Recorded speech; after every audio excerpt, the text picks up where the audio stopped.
When I talk about HCCs and risk adjustments, I always show this slide because I think it's a really good representation of how we have to kind of convert our patients into a numeric rubric. So instead of just looking at a patient and saying, oh, here's a guy, his name is Steve Adams, we have to kind of start thinking about what are comorbid conditions and how can we code them more appropriately. So, this is a guy who's 50, he's morbidly obese, he's diabetic, so then we have to consider what kind of diabetic complications he might or might not have.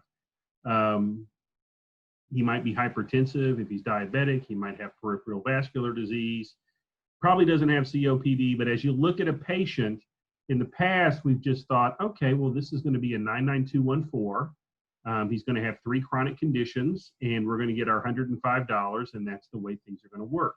And that's the way you've been trained for, the last 20 or 30 years of your practice of medicine, where now we're still going to do the 99214s, but we're also going to start moving into this risk adjustment model where we get additional revenue in our contracts based on the severity of the patient population we treat.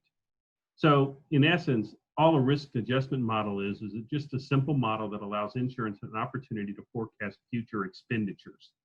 So I'm 52, I have several chronic conditions. I'm very compliant with my medication, but it's a larger cost for Blue Cross Blue Shield of Georgia to take care of me than it is for my 49-year-old wife who doesn't have any comorbid conditions. So they kind of have to look at what's the best way for me to forecast expenditures, just the same way that many of us are looking at our portfolios right now during this COVID-19 crisis. We're trying to look and see if we're diversified enough to survive this. And the last time I looked, I think the stock market, and this was earlier today, was down by about 6,000 to 7,000 points from a few weeks ago. So we look at that the same way that we have to look at our patients, and insurance companies also look at that same data. Now, there's basically 4 types of HCC models that you're going to become familiar with in the next decade. The one that we're going to talk about tonight is the CMS HCC risk adjustment model that's developed by Medicare. HHS and HCC for commercial payers. Some of you might even have commercial contracts that offer additional reimbursement or pools for bonus money for people who meet specific benchmarks if they're in a commercial plan. I know in Georgia, a few of my larger clients are in both models. There's also an RX HCC model, which is attributed to patients who are on certain medications along with a diagnosis. And then there's a CDPS model that is normally concentrated out on the West Coast. And I won't talk much about that tonight either. I won't talk much about the prescription HCC model, only to say that it's really important to document all these diagnoses, because even though there are only a few diagnoses that you're probably going to use consistently that carry a value, a lot of diagnoses that might not have a specific physician component model associated with it, that specific diagnosis might carry a prescription drug value to offset the cost that that insurance company has to pay. And the best example I can give you for that is insulin. We use these risk adjustment models simply because 50% of the American population consumes about 95% of costs. So again, it's important to identify those patients, and I'm sure that through your ACO, you identify patients who are at increased risk so that we can, divert resources to them to help them get healthier, better, and reduce the overall cost associated with caring for that patient population. The way it works is simple. You submit a diagnosis code like E11.9, that goes to your insurance company. They convert it to an HCC, and in this case, it's HCC 19, one of the ones we'll be talking about tonight. And that 19 HCC might have 100 different diagnosis codes in that bucket, and all of those would convert into a risk adjustment score of, let's say, 0.106. So out of the 71,932 codes in your ICD-10 manual, there are 10,859 that are pretty much separated into 80 unique buckets. So each of those buckets you're going to see tonight. You have a handout called the big handout, and let me show that to you real quick on your screen. And you're going to need to have this This is a handout that identifies those 80 buckets. You know, one of the buckets we'll talk about tonight is bucket 18 and 19. And here you'll be able to see this is bucket 18. It's under the column that says HCC 18. It has the value here, 0.305. It's diabetes with chronic complications, and it has a list of diagnosis codes that are within that bucket. So as we look at each of these different lines, we'll figure out tonight which ones we're going to use the most, which ones we're not going to be using that much. And the last tip I'll give you here is that in this very last column is something your HCC coders will use. And it pretty much tells us, listen, if you're billing a person with a diabetic complication, you have to drop HCC 19 at the end of the year, which would mean that at some point in time, maybe say in February, the patient came in and you coded them as diabetes without a complication, which is the 11.9. But then later in the year, they were hyperglycemic because their A1C was above 7, and you coded them in March as E11.65. At the end of the year, you only get credit for one of those diabetic buckets. So this last column just tells us that there's not cumulative. Now, there are some diabetic complications that I'll specifically go over with you tonight that have 3 buckets associated with each time you use that diagnosis. And your HCC risk adjustment coders can go over more detail with you, but I'll just show you how that works. So you'll want to have that handout readily available because that outlines all the different buckets that we're going to talk about.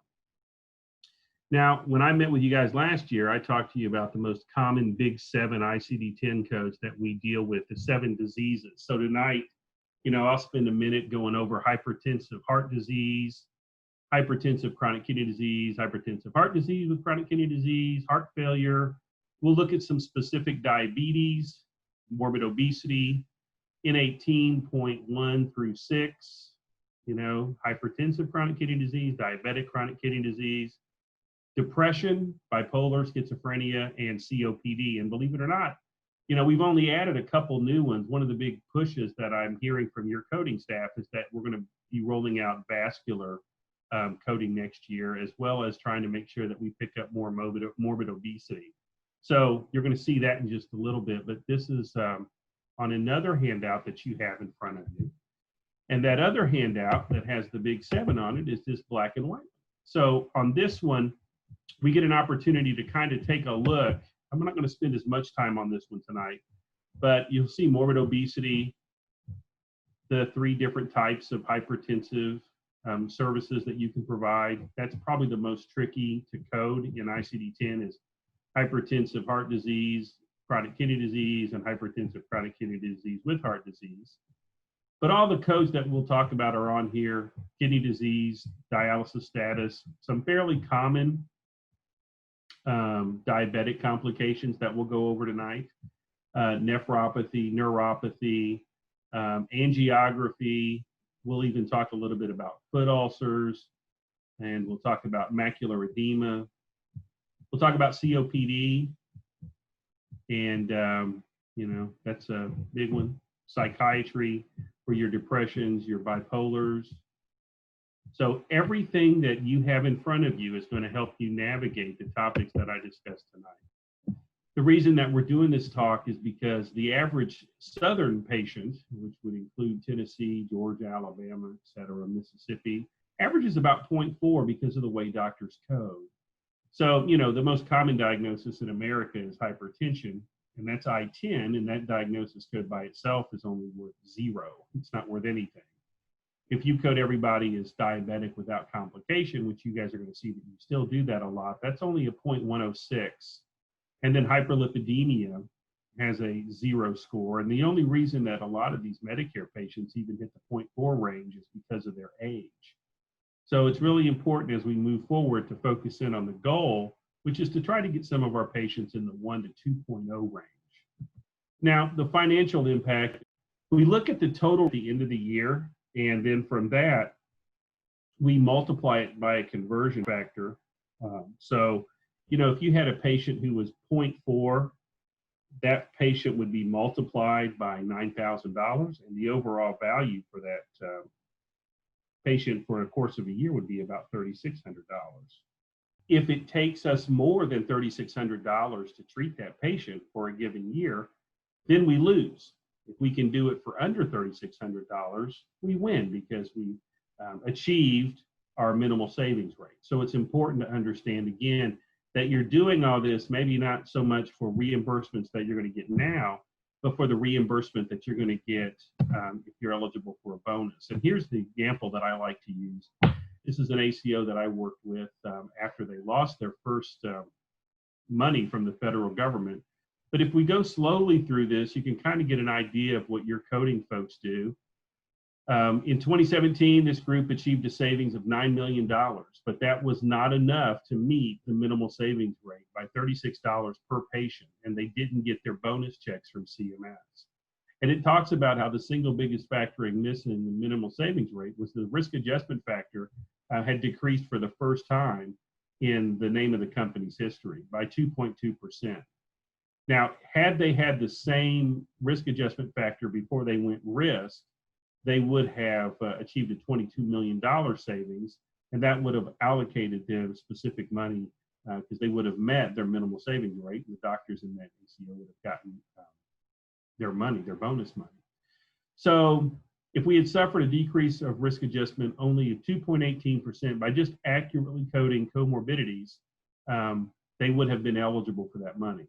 Some of these other things that we look at are the number of annual well visits, welcome to Medicare visits, hospitalizations, ER visits, and things of that nature. But the number one reason that kills some organizations is simply dropping off on that risk adjustment score. And here comes the hokey slides that show you the money. But, you know, whenever I do risk adjustment audits for groups, and you guys have it done in your organization as well, we go through the entire fiscal year. Usually the previous year, I'll say, you know, let's go to an internal medicine practice, pull every note that a patient had, and I'll go through that note and I'll look at the, you know, the history, the exam, the impression, the assessment, the plan, and I'll start making a list of the problems that are supported in the doctor's record. And, you know, here's a patient with hypertension, stage 4 chronic kidney disease, uncontrolled diabetes, on insulin, their BMI was 40, they had a history of a great toe amputation, and they're alcohol dependent in remission. But what we've done so many years, and I'm guilty of it too, is because I teach E&M coding, we code this patient as hypertension and diabetes because that's the only thing the physician's treating. You're not treating their chronic kidney disease, you're deferring that to the nephrologist. You're probably not going to code the obesity because you don't want the patient to be upset at you. The person has the history of the great toe amputation, but again, that's not something you're concerned about because the general surgeon took care of that. So you're looking at your E&M code, and this patient at the end of the year is only allocated a $954 value. When in fact, learning the things that we talk about in the coding world and having a coding team like you guys have, and this is why they come out to your office, that patient would actually be worth about $16,092. So you can see here, you know, instead of just hypertension, we get the combination code of hypertensive chronic kidney disease, which we'll talk about tonight. We get the uncontrolled diabetes, the alcohol and remission. The long-term use of insulin is an example of how we get an RX value for that, but we don't get a risk adjustment value for it because you can't bill a 19 and an 18 together. The acquired absence of the toe is actually the highest reimbursable risk adjustment factor component in this patient.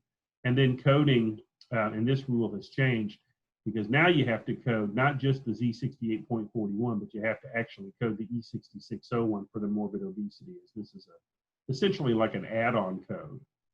So those are the things that we'll talk about. Some of you might even be familiar with these suspect medical condition forms that float around in your offices. I find these really, usually in the office manager's office in the back in a big stack somewhere, and you get these from the managed care organizations, and they're just trying to get you to confirm that patients have these high-risk risk adjustment conditions. Sometimes we don't code these things. Again, if the patient has diabetic angiopathy without gangrene, you might not code that, but this code carries two risk adjustment components with it. It has two values. Here's the COPD that maybe you think the pulmonologist is catching. So it's important. Here's your coronary artery disease. So it's really important if you have these laying around to use them, and you can help them, the insurance company, with this as well as yourself.